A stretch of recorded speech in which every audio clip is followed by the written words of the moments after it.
चलिए फटाफट जुड़िए और हम लोग स्टार्ट करते हैं टेस्ट सीरीज का पहला टेस्ट। और इसके जो क्वेश्चन आप लोगों ने भेजे हैं, अच्छा किया है आप लोगों ने जिस तरह से सवाल भेजा है, जो मतलब उसको अच्छे से आपने फॉलो किया है, ये अच्छी बात है। कि देखो सवाल जब आप सॉल्व कर लेते हैं तो आपको एक्सप्लेनेशन तो मिल ही जा रहा है, हर एक के नीचे एक्सप्लेनेशन से आपको चीजें समझ में आ रही है। लेकिन वो जो डाउट आपने भेजा है ना जिस तरह से, वो कमाल का है।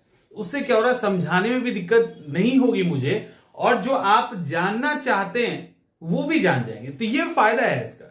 इसीलिए जब भी कोई क्वेश्चन भेजिए ना, अगर आपको मतलब आपने गलत वहां बनाया और ये पता नहीं चले कि हमसे गलत कैसे बना हुआ या बन रहा है, तो उसको हम कैसे ठीक करें, उस तरह के सवाल भेज दो। क्योंकि देखो होता क्या है, एक्सप्लेनेशन के अंदर तो सब कुछ डिटेल में लिखा ही हुआ है, वो पढ़ लेंगे, ऐसे पढ़ते ही आपके समझ में आ जाएगा। लेकिन क्या होगा, फिर अगली बार उसी तरह के सवाल में गलती करेंगे। बेहतर है एक बार पूछ लो, और एक बार पूछा हुआ सवाल फिर गलत नहीं होता। बस एक बार पूछ लीजिएगा ना, तो लगे अच्छा मैंने यहां गलती की थी और सर ने मुझे यहां बताया था, तो अक्सर ना होता। पहला सवाल कितने नंबर का है? 26 नंबर का है। भारत में अंग्रेजी साम्राज्य, देखो इंग्लिश में भी है हिंदी में भी, जिनको जहां फिट बैठता है उसको पढ़ लीजिए। भारत में अंग्रेजी साम्राज्य की नींव किस युद्ध में पड़ी? पहला आंग्ल मराठा, पलासी, बक्सर, 1857। एक और बात पहले सुनिए। अभी जिसने लिखा ना कि बहुत आसान है सवाल, तो आप हो सकता है कि तीसरी या चौथी बार दे रहे हो, तो आपके लिए तो ईजी है। इनको ऐसा ना, बिगनर है ना, जो बिगनर होता है उसको भी आप भी एक फेज से गुजरे हैं ना, इसलिए इस तरह की बातें नहीं। ठीक है, एक फेज से गुजरे हैं, तो हर एक स्टूडेंट का अलग अलग स्तर है, अलग अलग लेवल स्टार्टिंग है। तो स्टार्टिंग में कुछ वर्ड दिक्कत कर सकता है। इनको जो वर्ड दिक्कत किया वो नींव है, यानी यहां पे इनका ये दिक्कत है कि ये कैसे फाउंडेशन है, फाउंडेशन कैसे है। एक्चुअली भारत में अंग्रेजी साम्राज्य की जो नींव है वो पलासी और बक्सर में फंस गए। यही हुआ था तुम्हारे साथ, यही था ना।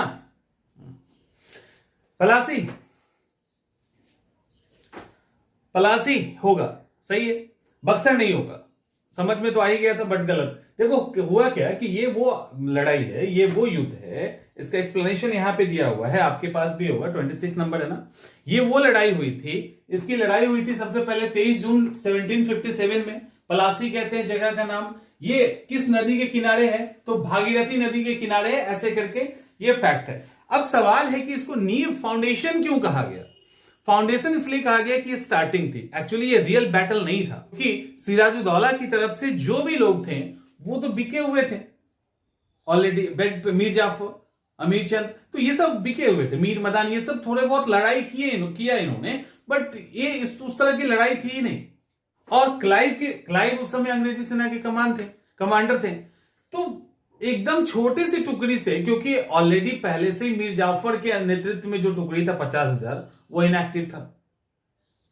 अमीर चंद, जगत सेठ, ये सब लगातार क्लाइव को सपोर्ट कर रहे थे, तो हार हो गया। तो ये एक एंट्री पॉइंट था एक तरह से, माने एक फाउंडेशन स्टोन का काम किया। रियल बैटल इसलिए तो बक्सर को कहते हैं। निर्णायक लड़ाई, जो फाइनल लड़ाई थी वो बक्सर थी। स्टार्टिंग की जो नींव थी ना, वो इन्होंने रख दी। कहते हैं ना, जो एक्सट्रीमिस्ट हैं वो बार बार आरोप लगाते थे मॉडरेटर पे, यानी जो उदारवादी थे उनके ऊपर, कि आप कुछ किए नहीं, बट उनको एक फाउंडेशन स्टोन कहा जाता है ना। राष्ट्रीयता का भी दिया, नेशनल मूवमेंट का भी दिया, तो वही कुछ फाउंडेशन की बात यहां पे की गई है। ठीक है, अगला सवाल। निम्नलिखित में से किस शासक के दौरान ब्लैक होल की घटना घटी? सिराजुद्दौला, मीर कासिम, मीर जाफर, अली वर्दी खां। 53 नंबर का ये सवाल है। 53 नंबर। अब 53 नंबर ने क्या पूछा है? सवाल तो सिंपल है, आप कहोगे कि मतलब सवाल तो सिंपल है ना। इन्होंने ये पूछा है कि क्या इस घटना का जो जिक्र है वो हॉलवेल ने किया है? तो इसका जवाब है हाँ, हॉलवेल ही होगा। कहानी क्या है यहां पे? कहानी पहले देख लेते हैं। कहानी ये है कि 20 जून की रात थी, 20 जून की रात थी, और यहां पे फैक्ट ये है कि सिराजुद्दौला ने क्या किया, लगभग नहीं, पूरा का पूरा 146 कैदियों को एक छोटे से अंधेरे कमरे में बंद कर दिया। उसकी लेंथ यहां पे दी गई है 18 फीट लंबी, 14 फीट चौड़ी, ऐसे करके। और उसके अंदर बच्चे भी थे, महिलाएं भी थी। 146 लोगों में 146 लोगों में सुबह सुबह मात्र 23 लोग ही जिंदा बचे, उसमें एक हॉलवेल भी था। एक्चुअली इसके पीछे कहा जाता है उस समय के कंटेम्पररी किसी ने भी यह घटना का जिक्र नहीं किया है। इट मींस कि ऐसा भी आरोप है कि ये सिराजुद्दौला को फंसाने के लिए, उनको एक दोषी कल्प्रिट ठहराने के लिए ऐसा इन्होंने किया था। ठीक है, तो कोई और नहीं करता है, हॉलवेल ही करते हैं। यही था आपके मन में सवाल। 74 यहां फंसे हैं लोग। अच्छा, ये टेस्ट में कंफ्यूज भी किया जाएगा, तैयार रहिएगा उसके लिए। टेस्ट, अच्छा एक और दिमाग में आ रहा होगा ना आप लोगों को कि ऐसा क्या हो रहा है कि टेस्ट में 4 ऑप्शन आ रहे हैं, अब आगे जाके आपके पास 4 ही ऑप्शन आएंगे। उम्मीद अभी यही है, ठीक है। और कुछ जो चीजें थोड़ी थोड़ी बदलेंगी वो भी इसके अंदर अभी हम दिखाएंगे आपको, चीजें बदलेंगी, क्योंकि सब कुछ जो अलग अलग पेपर्स, अलग अलग एग्जामिनेशन को मर्ज किया जा रहा है ना, उसका इंपैक्ट आपको यहां पर देखने को मिलेगा। सहायक, अमर सुनो, सहायक संधि आप ही का सवाल है। सहायक संधि से संबंधित फॉल्स स्टेटमेंट चुनना है। पहला, सहायक संधि के यानी सब्सिडरी अलायंस के बारे में कि जन्मदाता लॉर्ड वेलेस्ली को कहा जाता है। सहायक संधि अपनाने वाला पहला राज्य अवध था। लॉर्ड वेलेस्ली ने सहायक संधि नीति भारत में लागू की। लॉर्ड वेलेस्ली की सहायक संधि नीति दक्षिण एशिया में नेपोलियन के आक्रमण के संभावना से प्रभावित थी, यानी possibility of Napoleon's invasion of South Asia. तो यहां सवाल, यहां इसका जवाब और एक्सप्लेनेशन तो आपने देख ही लिया होगा, पूरे डिटेल में दे दिया गया है। अब देखो यहां है क्या, ऑब्वियसली लॉर्ड वेलेस्ली की सहायक संधि है। पहले सब्सिडरी अलायंस, अब जब आप सवाल पूछ ही दिए आप तो इसको पूरे अच्छे से समझ लीजिए।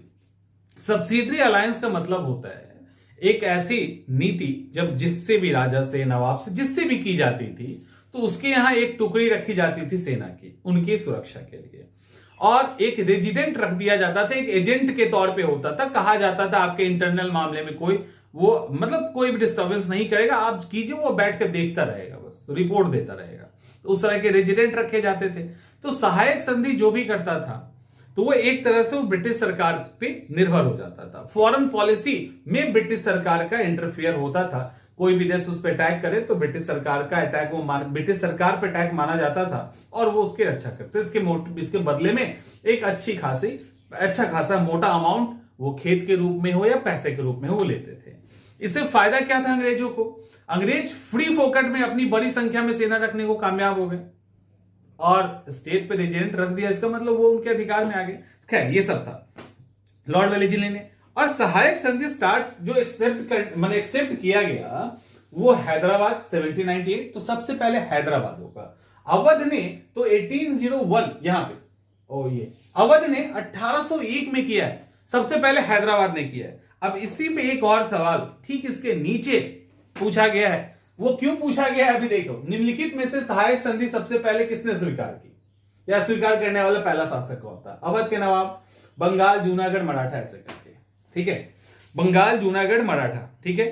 अब यहां पे ये जो सवाल है ठीक उसी के नीचे है ना। अब ये सवाल क्यों दिया गया? क्योंकि वो जो 5th ऑप्शन वाला मोड है, उपरोक्त में से कोई नहीं, इनमें से एक से अधिक, तो वो वाले मोड से भी थोड़ा सा बाहर निकलना है। इनमें से फॉलोइंग दिस, इन 4 में से पहले कौन? अवध। तो अब वो नहीं कि अरे आंसर ही नहीं मिल रहा, इनमें से तो कोई है नहीं, पहला तो हैदराबाद है। तो उस मोड से झकझोरने के लिए यह सवाल इसके ठीक नीचे दे दिया गया था। क्लियर? अब अगला सवाल है, वो है 82 नंबर। कुछ 3-4 ऐसे स्टूडेंट हैं जिन्होंने बोला हमने तो सुना ही नहीं है इसके बारे में, हमने इसके बारे में किताबें पढ़ी, स्टैंडर्ड बुक पढ़ेंगे तो समझ में आएगा। सती चौड़ा की घटना किस आंदोलन से संबंधित है? भारत छोड़ो 1857, 1920, 1930। सती चौड़ा की घटना, अच्छा यहां पे एक्सप्लेनेशन है उसमें, यहां पे नहीं। सती चौड़ा की घटना क्या थी? ये नाना साहब के ऊपर एक कलंक है, 1857 के मूवमेंट से संबंधित है। एक ऐसा इलाका जहां पे नाना साहब के सैनिकों ने कुछ अंग्रेजों को घेर लिया। अंग्रेज अब बंद वहां पे, चारों तरफ से इनकी सेना है।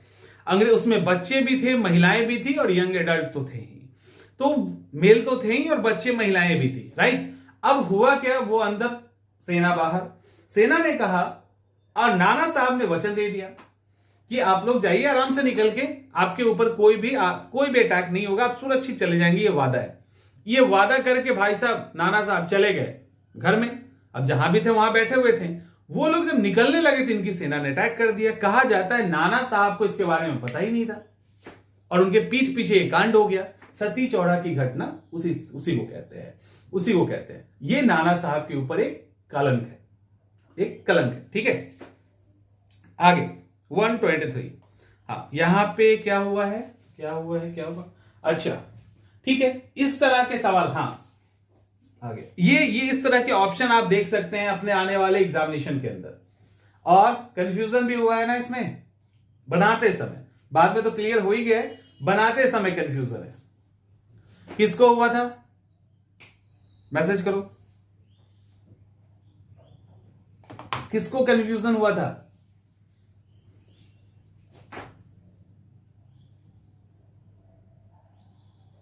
दो लोगों को हुआ था, ठीक है, 2 मैसेज आया ना, 2 को हुआ था। चलिए अब देखिए, आपको भी हुआ था, ठीक है। चंपारण सत्याग्रह से संबंधित फॉल्स स्टेटमेंट। चंपारण में तिनकठिया पद्धति के खिलाफ मूवमेंट था। इस सत्याग्रह में गांधी जी का नेतृत्व किया। इस सत्याग्रह का गांधी जी ने नेतृत्व किया। भारत में महात्मा गांधी के द्वारा किया गया पहला सत्याग्रह था। इस सत्याग्रह के परिणाम स्वरूप बगान मालिक 75% राशि लौटाने पे तैयार थे। आंसर ए केवल 1, बी 1 और 2 दोनों, सी केवल 3, डी केवल 4। पहले इस तरह के विकल्प अब आप देख सकते हैं जो यूपीएससी के पेपर में होता है ना, ये विकल्प अब आगे आपको देखने को आपके पेपर में मिल सकता है। पहले से तैयार रहिए। अब सवाल है कि 75%, अब यहां पे तो तिनकठिया पद्धति के खिलाफ था ही, क्योंकि 3/20 यानी 20 कट्ठे का 1 बीघा होता है हमारे यहां, तो उसमें 3 कट्ठे में खेती करनी थी, उसी को तिनकठिया कहते हैं। नेतृत्व गांधी जी ने किया और गांधी जी का यह पहला सत्याग्रह था और सक्सेस भी हो गया। इस सत्याग्रह में एक ही कंफ्यूजन है, 75% नहीं था। ये जब आपके फैक्ट क्रिस्टल क्लियर होंगे, धुंधलापन नहीं होगा ना फैक्ट्स में, तब ये गलत नहीं होगा। अगर फैक्ट्स धुंधला है तो गलत हो जाएगा। और इस धुंधलापन को और आपको अलर्ट करने के लिए आपके 150 सवाल में एटलीस्ट 5 ऐसे सवाल होंगे जो बहुत आसान होंगे, लेकिन फैक्चुअल मिस करेंगे आप यहां पे, उसको करेंगे, लगभग करेंगे, ठीक है। तो वो यहां पे डाल दिया गया है। ये नहीं होगा 4, केवल आंसर ये क्या है यहां पे, फॉल्स स्टेटमेंट, केवल 4।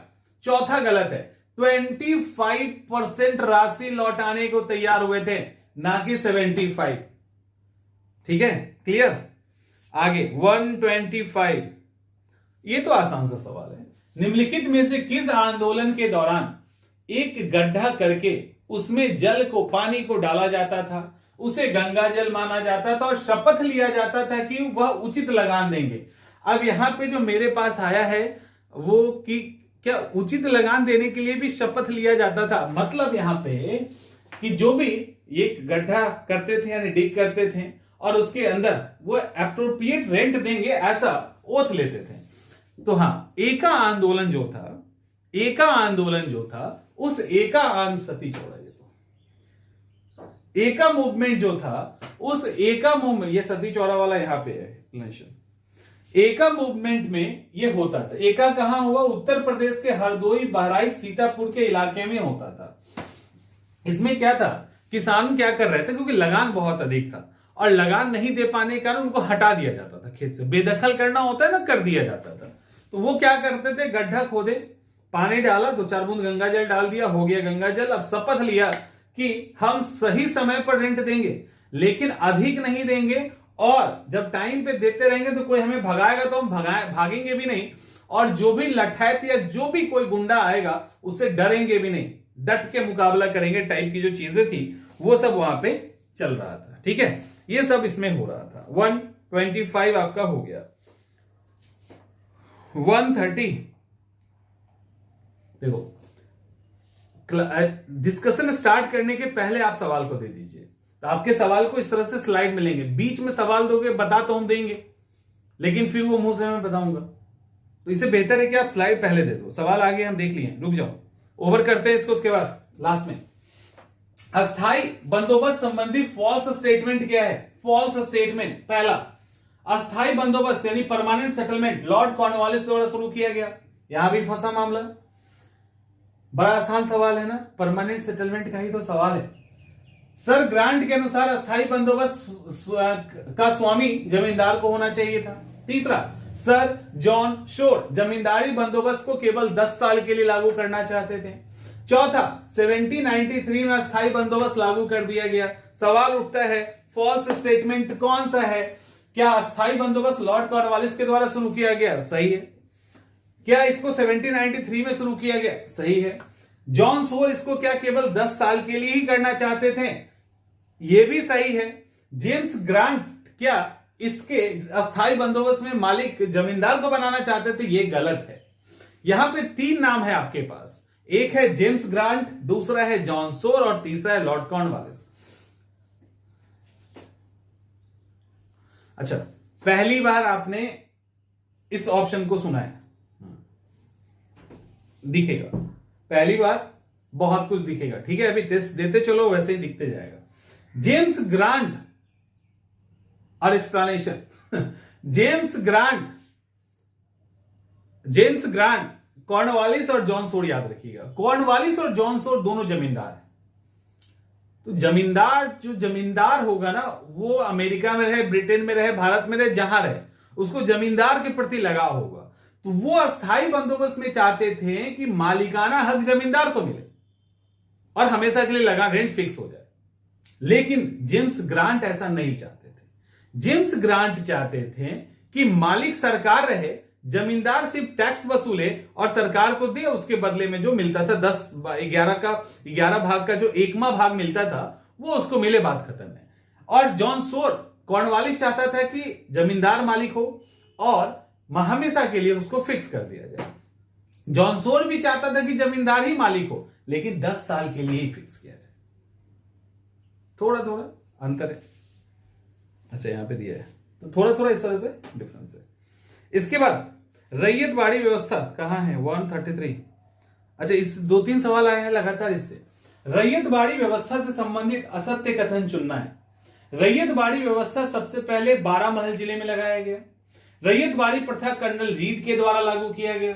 रैयतवाड़ी प्रथा के अंतर्गत पंजीकृत जो रजिस्टर्ड फार्मर थे उन्हीं को लैंडलॉर्ड माना गया, भूस्वामी माना गया। सभी बंजर भूमि पर कृषक को यानी किसानों को भूस्वामित्व दिया गया। ठीक है, भूस्वामित्व दिया गया, यह सवाल है। ऑब्वियसली कर्नल रीड के द्वारा रैयतवाड़ी व्यवस्था लागू की गई सबसे पहले बारामहल में ही। और इसमें देखो, जमींदार में रेंट तय करने का यूनिट जमींदार था, रैयतवाड़ी में रेंट तय करने का यूनिट जो थे रैयत थे यानी किसान थे यानी फार्मर था, और महालवाड़ी में रैयत तय करने का यूनिट पूरा महाल यानी गांव हुआ करता था। तो यहां पे जो रजिस्टर्ड किसान थे उनको मान लिया गया, ठीक है। और जमींदारी ये डी में गड़बड़ी है, डी जो है ना वो फॉल्स है। बंजर भूमि पर किसानों को अधिकार जो दिया गया, ये वाला थोड़ा थोड़ा जमींदारी सिस्टम में था। जमींदारी सिस्टम में क्या था कि कोई बैरन लैंड है ना, कोई बंजर भूमि है, उसको अगर किसान उपजाऊ बना ले तो वो उसका हो गया, सरकार को उसमें रेंट नहीं मिलता था। यहां पे सरकार को वो नुकसान पता था, सरकार ने उसको यहां बदला और बैरन भूमि जो था उसके अंदर अपनी जो इंटरफेयर थी वो उन्होंने बढ़ा दी, और बैरन भूमि पे कृषक को स्वामित्व नहीं दिया गया। एक्चुअली दोनों का ही लगभग था, मतलब जो खेती हो जिसको भी जो ठीक ठाक कर लिया, खेती होने लगा तो सरकार को उसमें भी रेंट मिलेगा। यह सिस्टम यहां लागू कर दिया था। तो बंजर भूमि पे किसानों को स्वामित्व नहीं दिया गया था। आगे 150, अच्छा लास्ट हो गया, ले लूंगा आपके कुछ सवाल ले लूंगा। 150 पहले 1857 की कहानी है ये। 1857 की क्रांति का कौन सा परिणाम नहीं था? क्या हो गया? अच्छा, कंफ्यूजन हो गया ना? हाँ, बोले थे ना ऐसा कंफ्यूज करने वाला जो आपको लगेगा कि नहीं हमको आता ही आता है, खुश हो जाओगे थोड़ा भी तो गड़बड़ होना तय है। ऐसे क्वेश्चन 5 तो रहेंगे पक्का, हर टेस्ट में रहेगा। जो आपको टेस्ट देने का मतलब है हर तरीके से तैयार होना, ये थोड़ी कि हाई स्कोर करके निकल ले तो हो गया टेस्ट, नहीं। कौन सा रिजल्ट नहीं था? कंपनी से भारतीय प्रशासन छीनकर ब्रिटिश क्राउन को सौंपा गया। टेस्ट है। इंग्लैंड में एक अधिनियम के द्वारा भारत राज्य सचिव के साथ 20 सदस्य मंत्री परिषद बनाई गई। ठीक है, 20 सदस्यीय मंत्री परिषद बनाई। यूरोपीय सेना को 40,000 से बढ़ा के 65,000 कर दिया गया। बंगाल में यूरोपीय और भारतीय सैनिक का अनुपात 1:2, 1:2, और बंबई में 2:5 कर दिया गया, क्योंकि बहुत ज्यादा उत्पात मचाया था भारतीय सैनिकों ने, इनका थोड़ा बिलीव कम हो गया था। तो यूरोपीय सेना 40,000 से बढ़ा के 65, और बंगाल में यूरोपीय सेना 40 से 65, बंगाल में जो रेशियो था वो 1:2 किया गया, और जो बंगाल में और कहा गया बॉम्बे में 2:5, उस समय बॉम्बे कहा जाता था, तो 2:5 किया गया। अब गलत कौन है वो तो आपको पता चल गया, लेकिन गलती हुई कैसे? सिली मिस्टेक हो गया ना। एक एक सवाल चुनिंदा सवाल है और एक एक सवाल पे मेहनत किया जा रहा है, इसलिए ध्यान रखिएगा हर सवाल कीमती है और हर सवाल में कहीं ना कहीं उस पेरीफेरी में आपको तैयार किया जा रहा है। ये भी वही है, इसी का रिजल्ट है। 20 नहीं होगा ना, कितना होगा? कितना होगा 20 की जगह?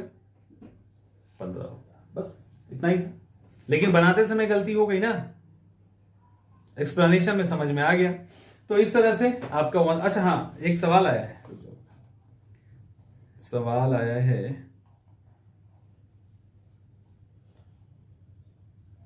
अच्छा सवाल है 138। देखो सवाल ये कह रहा है कि ब्रिटिश उपनिवेशवाद यानी ब्रिटिश काल के टाइम के उपनिवेशवाद के अलग अलग चरणों के बारे में बताना है।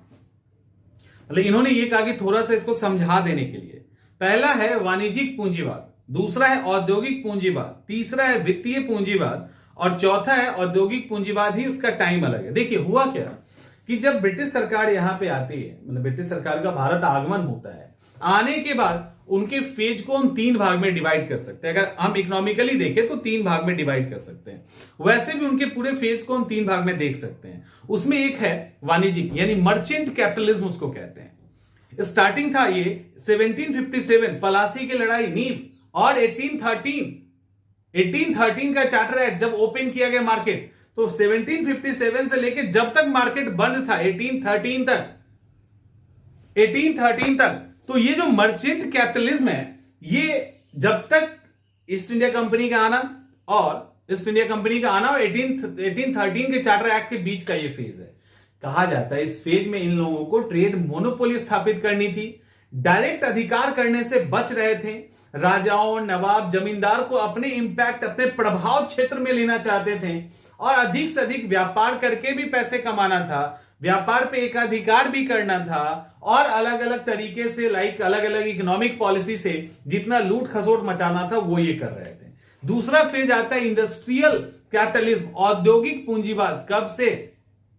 1813 वाला, वहां से लेके 1860 तक इसको आप लेके जा सकते हैं। वो इसलिए लेके जा सकते हैं क्योंकि ये वो फेज है जब यहां पे एडमिनिस्ट्रेटिव राइट किसके पास था? ईस्ट इंडिया कंपनी के पास। 1870 वाले के बाद इस कंपनी से वो गया क्राउन के पास। तो ये वो फेज है जब इंडस्ट्रियल रेवोल्यूशन हो चुका था, बड़े पैमाने पे प्रोडक्शन हो रहा था, उस तरह के गुड्स यहां पे आ रहे थे। तो यहां के मार्केट को जो कॉटेज इंडस्ट्री था उसको ध्वस्त करना था, यह भारत को रॉ मटेरियल प्रोड्यूसर स्टेट बनाना था, और जो चीजें वहां से आ रही उसके लिए एक मार्केट के रूप में इसको तैयार करना था। तीसरा फेज आता है उसको फिनेंशियल कैपिटलिज्म कहते हैं, वित्तीय पूंजीवाद कहते हैं। ये स्टार्ट होता है 1858 से या 1860 से, अलग अलग है, दोनों चलेगा, से लेके भारत की आजादी तक। तो इस दौरान दोनों फेज से जो पैसे कमाएगा वो रखेंगे कहां?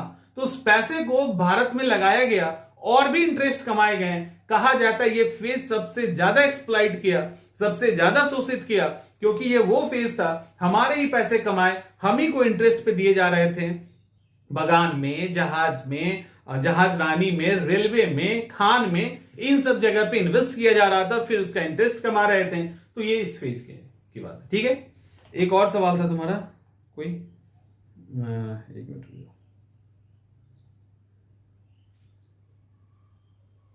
अच्छा, ये एक्चुअली देखो क्रिस, इसमें क्या है ना, मतलब अंग्रेज के द्वारा कृषि का व्यवसायीकरण किया गया, कमर्शलाइजेशन किया गया, तो उसके पीछे जो डी ऑप्शन है वो नहीं होगा। भारतीय कुटीर उद्योग को कच्चे माल की कमी नहीं होने देना, ये ऑप्शन नहीं था। उसको तो भारत का जो कॉटन इंडस्ट्री था उसको तो ध्वस्त करना था। एक्चुअली ब्रिटिश में जो कंपनी है उसको कमी नहीं होने देना था, ये उसका मकसद था। तो क्लियर हो गया। अब आगे के एग्जाम जो फ्रीडम मूवमेंट से ही सवाल होंगे अगले टेस्ट में, तो फ्रीडम मूवमेंट से ही सवाल होगा, तो उसके लिए तैयार रहिएगा। अगले टेस्ट के लिए फिर हम लोग डिस्कस करेंगे।